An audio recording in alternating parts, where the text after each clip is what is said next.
Bismillahirrahmanirrahim. Asyhadu an la ilaha illallah wa asyhadu anna Muhammadan abduhu wa rasuluh. Para murid, santri dan pemirsa, guru melanjutkan videonya dengan judul Sifat Wajib Allah volume ke-7. Volume ke-7 ini menerangkan wahdaniyat ya. Jadi bahasa wahdaniyat.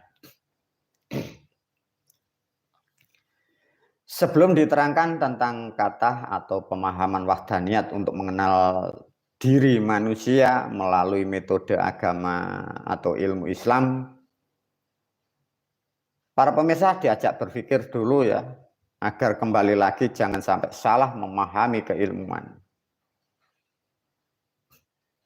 Tatkala dari syahadat sudah diterangkan seperti ini, bahwa Allah adalah jati diri manusia atau jiwa murni manusia, ya. Daging, tulang, otot, saraf adalah rasulnya. Tubuh diganti menjadi Muhammadnya. Ini sesuatu yang harus diulas oleh guru dulu ya. Para pemirsa, dari syahadat sudah diterangkan bahwa zat yang di dalam jiwa manusia diganti Allah mampu memberikan hidayah, mampu memberikan petunjuk. Kalau mampu diolah, petunjuk berupa adalah seperti membaiknya kesehatan dan membaiknya pola pikir. Itu satu. Namun yang harus kalian bawahi para pemirsa, tatkala dari syahadat sudah diterangkan bahwa Allah adalah di dalam diri manusia dan jiwa manusia. Lantas pertanyaannya para pemirsa, sedangkan banyak manusia sejak 1444 tahun sampai sekarang ritual mendekatkan diri kepada Allah di Ka'bah di kota Mekah. Kira-kira menurut Anda, menurut para pemirsa, kira-kira musyrik atau tidak? Ayo para pemirsa. Syahadat sudah dibuka untuk umat seluruh dunia, khususnya di Indonesia, bahwa menurut ilmu syahadat, bahwa Allah adalah jiwa murni manusia.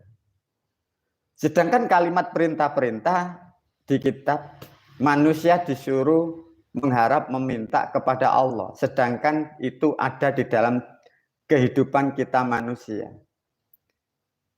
Minta selain kepada Allah, hukumnya musyrik. Lantas pertanyaannya, yang pergi haji kira-kira musyrik atau lurus? Bagaimana para pemirsa? Artinya selama ini, selama 1400 tahun ya, manusia yang menghina, yang mencaci orang lain musyrik. Dengan terbukanya ilmu syahadat justru terbalik. Orang-orang seperti itu malah dalam kemusyrikan, dimusyrikan, dituntun dengan kitabnya. Gila atau tidak para pemirsa? Lantas para pemirsa bagaimana? Selama ini bagaimana? Lantas bagaimana guru? Syahadat begitu mudah, begitu indah, menerangkan jati diri, dirubah menjadi Allah, dan untuk mohon permintaan, berdoa, semua harus kepada Allah. Lah lantas ke Ka'bah bagaimana para pemirsa?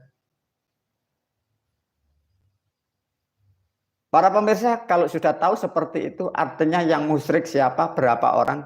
Tatkala orang manusia dalam kemusyrikan, dia melakukan sesuatu perbuatan yang tidak tahu, lantas orang itu mati, meninggal. Pertanyaannya, benarkah itu bisa kembali kepada Tuhan yang disebut Allah? Sedangkan Allah adalah jiwanya di sini, dia melakukan di luar sana. Perintah syahadatnya di sini, melakukannya di sana. Kira-kira benarkah selama 1400 tahun orang tua kita, nenek kakek kita, dan orang-orang yang sudah pada meninggal, kira-kira bagaimana sekarang nasibnya para pemirsa? Diterangkan agar mendapatkan sesuatu pemahaman dari kitab yang lain.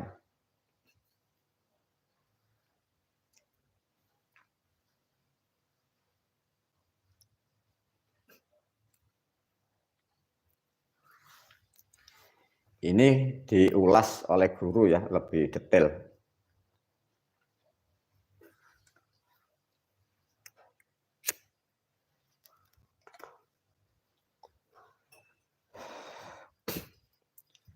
Ayo para pemirsa yang sudah bersahadat dan juga para pemirsa yang sudah paham dari ilmu Islam, dimatangkan ya. Satu, memahami atau menerangkan ilmu Islam tidak hanya satu kitab, tidak hanya satu ayat, tidak hanya satu surat para pemirsa. Menerangkan ilmu Islam itu terangkai dengan ayat-ayat yang lain, dengan ilmu-ilmu yang lain. Bila ayat satu tidak terangkai dengan yang lain, atau ayat yang satu miss dengan ayat yang lain, surat yang satu kontradiktif dengan surat yang lain, artinya di antara itu ada yang bohong, ya, dipahamkan. Ini loh para pemirsa ya. Kalau toh jiwa diganti Allah, orang-orang keluar di sana melakukan ibadah, mencari Allah, ibadah di sana. Menurut kitab artinya semua adalah dalam kemusyrikan termasuk pergi haji. Sudah dipastikan karena syahadat ilmunya di sini. Nah, inilah para murid dan santri.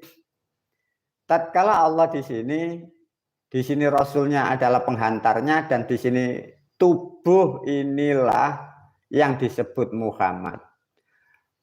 Ini manusia atau umat Islam salah memahami ya para pemirsa.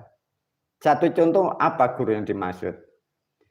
Di dalam kitab itu diterangkan bahwa manusia yang tidak mempunyai dosa adalah Muhammad. Artinya para pemirsa, murid dan santri paham ya. Di kitab, di hadis ada. Diterangkan bahwa Muhammad itu manusia yang tidak punya dosa. Paham ya artinya? Karena Muhammad yang dimaksud kitab tidak punya dosa, Muhammad ini adalah raga kalian. Maka raga ini tidak bisa berdosa karena ini raga ini nilainya mati. Yang berdosa adalah di sini akal dan pikiran atau di sini nafsu. Terjawab atau belum para pemirsa? Sudah ya. Manusia terpelosok dikira orang Arab yang tidak mempunyai dosa. Sehingga jutaan umat berbondong-bondong mengikuti jejaknya. Dengan demikian sudah tepat dan benar bahwa syahadat, ilmu syahadat dibuka guru tak terbantahkan kebenarannya. Karena Muhammad ini raga, maka raga tidak punya dosa, yang punya dosa adalah jiwa atau perasaan manusia. Maka dalam kitab yang lain diterangkan ada kalimat Sallallahu ala Muhammad, Allahumma sholli ala sayyidina Muhammad wa ala ali sayyidina Muhammad. Di ayat yang lain diterangkan bahwa sesungguhnya Allah bersolawat kepada Muhammad. Ini loh para pemirsa yang dimaksud Allah itu memberi bersolawat kepada Muhammad. Artinya zat hidup umat Islam atau zat jati diri manusia ini memberikan kemudahan kepada tubuhnya masing-masing. Ini dirubah menjadi bahasa agama Sallallahu ala Muhammad. Allah di sini bersolawat kepada Muhammad. Artinya zat yang berdiri sendiri ini mengalurkan dayanya, mengalurkan kekuasaannya kepada tubuh di sini ini. Ini loh Allah memberi syafaat. Zat memberi daya kepada tubuh. Allah memberi syafaat kepada Nabi Muhammad. Ini para pemirsa. Sudah terjawab hal-hal yang belum pernah dijawab oleh manusia. Mengapa Allah kok bersolawat kepada Muhammad? Ini loh maksudnya. Tatkala ini sudah dipahami bagi para pemirsa sehingga tidak menjadikan debat silat antara organisasi yang lain dengan yang lain, antara Islam dan Kristen. Ini sering dipakai untuk mencemooh agama Islam. Mengapa Allah itu kok bersolawat kepada Muhammad? Karena mereka di luar sana syahadatnya tidak paham, ilmunya tidak ada. Melalui video ini sudah di-share, sudah dibagi untuk publik, untuk rakyat, untuk umat, baik Kristen maupun Nasrani maupun Islam, Hindu, Buddha. Yang dimaksud sallallahu ala Muhammad, bahwa Allah adalah bersolawat kepada Muhammad, artinya zat hidup jiwa manusia memberikan daya yang kuat kepada tubuh dari manusia itu sendiri. Dah kejawab ya. Tatkala ini sudah dipahami, baru guru menerangkan yang disebut wahdaniyat. Yang disebut wahdaniyat itu dimaknakan itu esa atau tunggal ya para pemirsa. Maksudnya esa dan tunggal itu bagaimana sih para pemirsa? Maka yang dimaksud esa dan tunggal, dari berdiri sendiri ini ada kata esa ya, dipahami ya. Ini nanti dikupas di belakang nanti. Namanya esa adalah kumpulan satu dengan yang lain, satu dengan yang banyak, tapi tidak terpisahkan. Maka dari urutan ke-6 diberilah orang-orang terdahulu namanya wahdaniyat. Nah, dari zat inilah para pemirsa, ini nanti keluarnya ada malaikat, ada yang disebut sedulurmu papat. Nah, ini loh nanti dasarnya ini wahdaniyat ini. Jadi wahdaniyat ini tunggal. Jadi zat yang berdiri sendiri ini tunggal, artinya ada kanan kirinya, ada timnya sebelum sampai ke otot, saraf, dan balung. Paham ya para pemirsa, yang disebut wahdaniyat ini tunggal. Tunggal itu bukan satu ndil loh ya, bukan satu ler ya. Tunggal itu jumlahnya banyak tapi tak terpisahkan. Nah, tatkala wahdaniyat sudah dipahami para murid dan santri juga para pemirsa, maka di sini ada yang disebut kudrot. Kira-kira kudrot itu maknanya apa para pemirsa?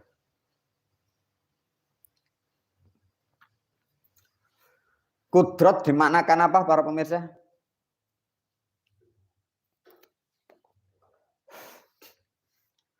Kudrot itu menurut bahasa kitab itu maknanya kuasa. Maka yang disebut jiwa murni manusia ini kuasa untuk mengatur otot, saraf, akal, pikiran, tubuh manusia sampai auranya, sampai gerak-geriknya, sampai apa yang akan ditentukan. Disinilah yang kuasa ini. Maka kita menyadari tatkala di dalam ini ada kekuasaan, maka masukkan program Anda di situ. Nanti akan diprogram. Satu contoh, tatkala di hari-hari sudah diajarkan oleh guru di hari Jumat, sering diajarkan untuk duduk, terutama di hari Taskarun, masukkan program di dalam di situ. Itu nanti diprogram, karena faktanya zat hidup manusia itu mempunyai kekuasaan dalam tubuh masing-masing ya, dipahamkan. Tubuh masing-masing bagi manusia. Tatkala di situ kodrat sudah dipahami, maknanya kuasa. Irodat itu apa para pemirsa? Irodat itu berkehendak. Nah, tatkala para pemirsa, murid dan santri, bahwa zat hidup ini berkehendak. Meskipun zat hidup mempunyai kehendak sendiri, tapi sebagai sifatnya makhluk atau kita, masukkan program itu berkali-kali. Di situ nanti akan terjadinya sesuatu program akan diprogram dari zat itu. Itulah yang dimaksud berkehendak itu. Maka di dalam kehidupan manusia, faktanya para pemirsa, semua niat manusia, pahami, selalu inginnya minta yang baik, minta yang mudah, minta yang enak. Tapi faktanya dalam kehidupan per individu manusia, tidaklah sama yang diinginkan manusia dengan apa yang ada di dalam, itu menandakan bahwa yang di dalam dia adalah berkehendak dan kuasa. Dengan demikian, di dalam jiwa manusia ada kekuasaan dan dia berkehendak, maka sebagai sifatnya kita makhluk masukkan program berkali-kali. Oh begitu, saya ingin begini, saya seperti ini, saya terus. Nah itulah para murid yang disebut kudrat dan irodat. Lantas yang disebut ilmu itu apa?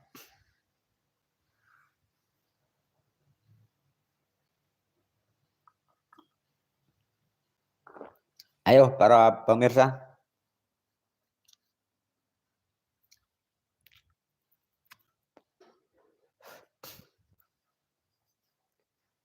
Ini hal yang paling penting juga para pemirsa, karena banyak manusia itu hafal tapi tidak paham. Coba diberikan bahasa yang sedikit ya. Wujud kita bako mukalafatul lil kawadisi hiyamuhu binafsihi wahdaniyat kudrat iradat ilmu hayat. Nah ini ada kata ilmu para pemirsa. Coba dijabarkan menurut pengetahuan Anda masing-masing. Ilmu itu apa? Ayo para pemirsa, belajar ngarang, terangkan sesuai kemampuan. Sudah banyak dibantu dari guru melalui video yang disebut ilmu itu apa. Bukan kiroto bosonya ya, kalau ilmu itu dari suku kata ngelmu. Jadi ilmu itu artinya apa?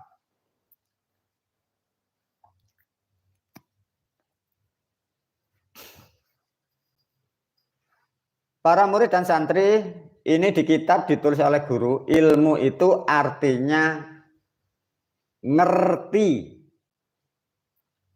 atau tahu atau mengetahui. Jadi zat jiwa manusia, zat hidup manusia di dalam kitab Islam dirubah menjadi Allah para pemirsa. Ini mengerti, dia tahu. Yang dimaksud mengerti dan tahu itu hanya sebatas tubuh per individu manusia loh ya. Ini banyak manusia salah memahami.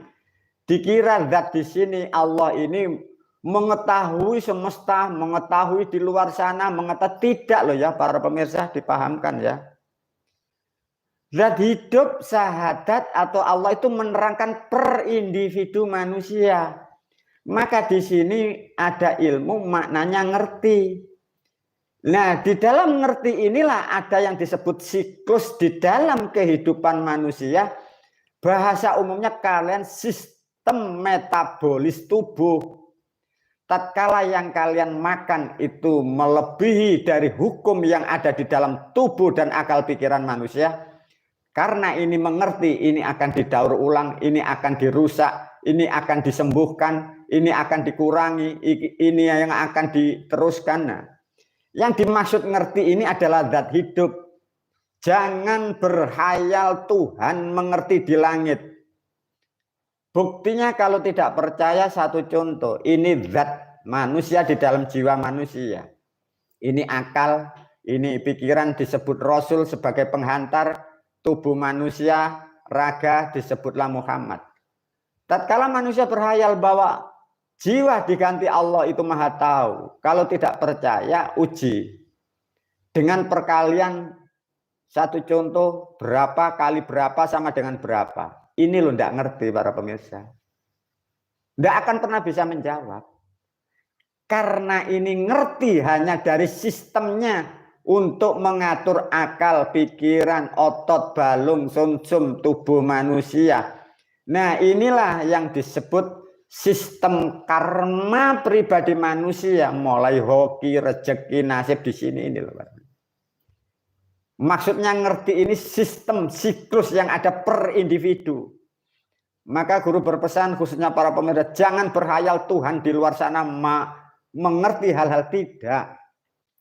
Maka di sini kenapa kalau manusia itu kenyang harus BAB, Mengapa kalau lapar dia mencari makanan? Maksudnya hanya seperti itu. Manusia salah pemahaman. Dikira Allah itu mengerti segala sesuatu di dunia. Tidak, para pemirsa, salah paham. Karena syahadat sudah jelas seperti ini. Tatkala para pemirsa ilmu itu maknanya mengerti atau tahu. Nah, maka inilah yang disebut karena tahu ya atau mengerti, maka sebagai sifat kita sebagai makhluk masukkan program di sini, maka disinilah dia yang ngerti apa yang kita minta, ngerti apa yang kita masukkan sehingga tubuh kita diarahkan di mana kita akan mendapatkan sesuatu kebaikan. Tatkala kita akan menemukan peristiwa kehidupan yang kurang baik, ini akan dibelokkan. Inilah yang dimaksud ngerti. Mungkin bahasa sekarang kalian nyebutlah itu loh naluri. Ada yang nyebut di luar sadar. Nah, udah paham? Nah, inilah yang terakhir dari sifat 20 dibagi 10 oleh guru, 10 yang terakhir yang disebut hayat. Apa para pemirsa?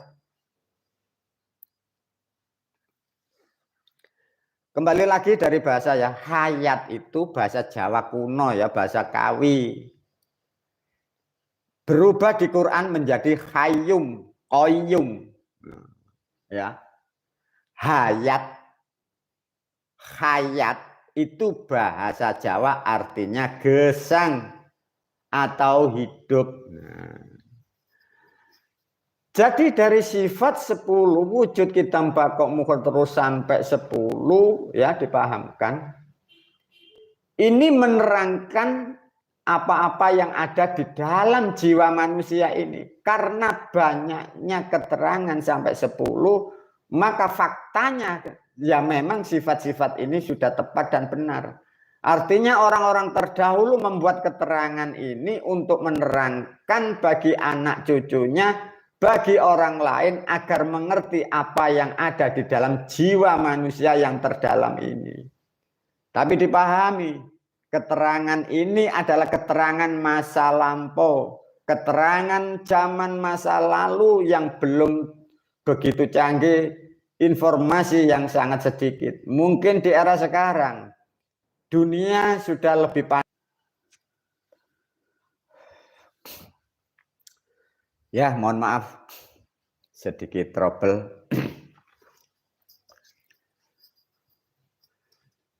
Inilah para murid dan santri ya, kalau sudah dipahami adanya sesuatu ya, zaman dahulu memakai seperti ini, mungkin lebih dalam sekarang diterangkan alat-alat medis, mungkin komputer, mungkin AI sekarang, maka di dalam jiwa manusia itu banyak hal sekarang terkupas seperti itu. Dan ini juga informasi para pemirsa. Orang-orang yang sudah mampu mengerti seperti ini, yang di dalam ini sudah banyak dikembangkan, sehingga terjadinya sesuatu hal yang bermanfaat di dunia. Kita sebagai umat Islam karena salah memahami, sehingga kita selalu mengikuti hal-hal seperti ini. Ini loh para pemirsa.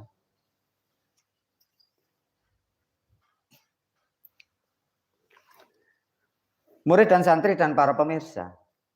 Dengan terbukanya sifat 20 dan syahadat sudah diterangkan seperti ini.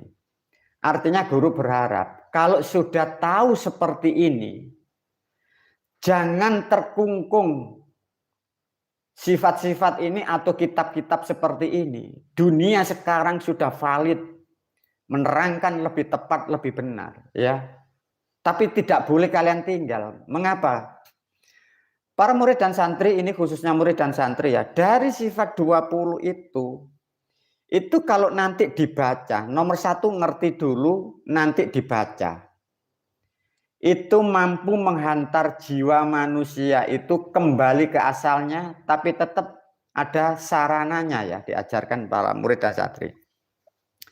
Sedikit guru keluar dari pemahaman ini, tapi terangkai dari sifat 20. Begini para murid dan santri. Karena orang-orang terdahulu menerangkan 20 sifat apa-apa yang ada di dalam jiwa manusia. Dan jiwa manusia inilah yang dijaga dan ini yang akan kembali kepada sumbernya. Maka lihatlah ilmu manakib ilallah yang diciptakan guru para pemirsa.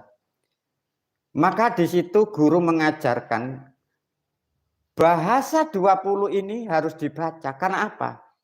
Dengan manusia membaca itu, manusia yang mengerti, jiwa ini yang terlepas dari tubuh manusia, ini nanti dituntun dengan kekuatan doa ini.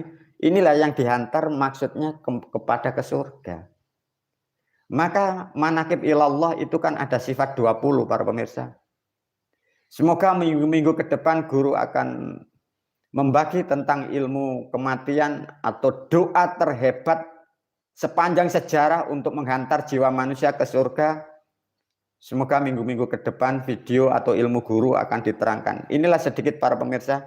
Sifat 20 ini kalau dibaca para pemirsa, ini mampu ngonek mengantar ini. Tapi kembali lagi ya, yang membaca ini orang berilmu, syahadatnya benar. Ini ada alat-alatnya ya. Kalau hanya dibaca tidak bisa. Kalau hanya dibaca di dunia untuk pribadi, manusia hanya cukup mengenal dirinya sendiri itu. Itulah para murid dan santri, semua sudah diterangkan bahwa Allah hanya sebatas itu. Pertanyaan kembali lagi para pemirsa, dengan ilmu syahadat dibagi oleh guru untuk Indonesia, bahwa Allah ada di dalam jiwa manusia, dan jiwa manusia diganti dengan bahasa Allah. Pertanyaannya, lantas bagaimana bila sudah tahu seperti ini, bagaimana Anda ingin menyembah kepada Allah? Kalau ilmu syahadat faktanya seperti ini. Bagaimana para pemirsa? Bahwa Allah adalah kata ganti jiwa. Pertanyaannya, kalau sudah tahu seperti ini, bagaimana Anda mau menyembah kepada Allah? Bisa enggak para pemirsa? Bisa enggak? Enggak bisa. Maka sudah disampaikan oleh guru melalui video-video. Sesungguhnya Allah yang di dalam atau Tuhan manusia di dalam tidak butuh disembah para pemirsa. Dia butuh untuk dimengerti sebagai makhluknya. Makhluk harus mengerti kepada dia. Artinya selama ini manusia berpikir menyembah kepada Allah. Menyembah kepada Tuhan artinya zero. 1400 tahun manusia terpelosok atas nama Tuhan. Ini loh, zero. Coba sekarang kembali lagi para pemirsa. Kalau sudah tahu bahwa jiwa itu berubah kata menjadi Allah dan Allah adalah jiwa. Pertanyaannya, bagaimana Anda kalau sudah tahu syahadat seperti ini, bagaimana Anda menyembah? Lantas selama ini guru-guru kita, guru-guru Anda, orang tua Anda yang kalian sebut kiai, ulama, rasul, nabi, terpelosok atau tidak? Alhamdulillah di era sekarang tahun 2024 bulan Februari semua dibagi untuk dunia. Para murid dan santri dilanjut untuk video selanjutnya. Wabillahi taufiq wal hidayah wa ridha wal inayah. Assalamualaikum warahmatullahi wabarakatuh.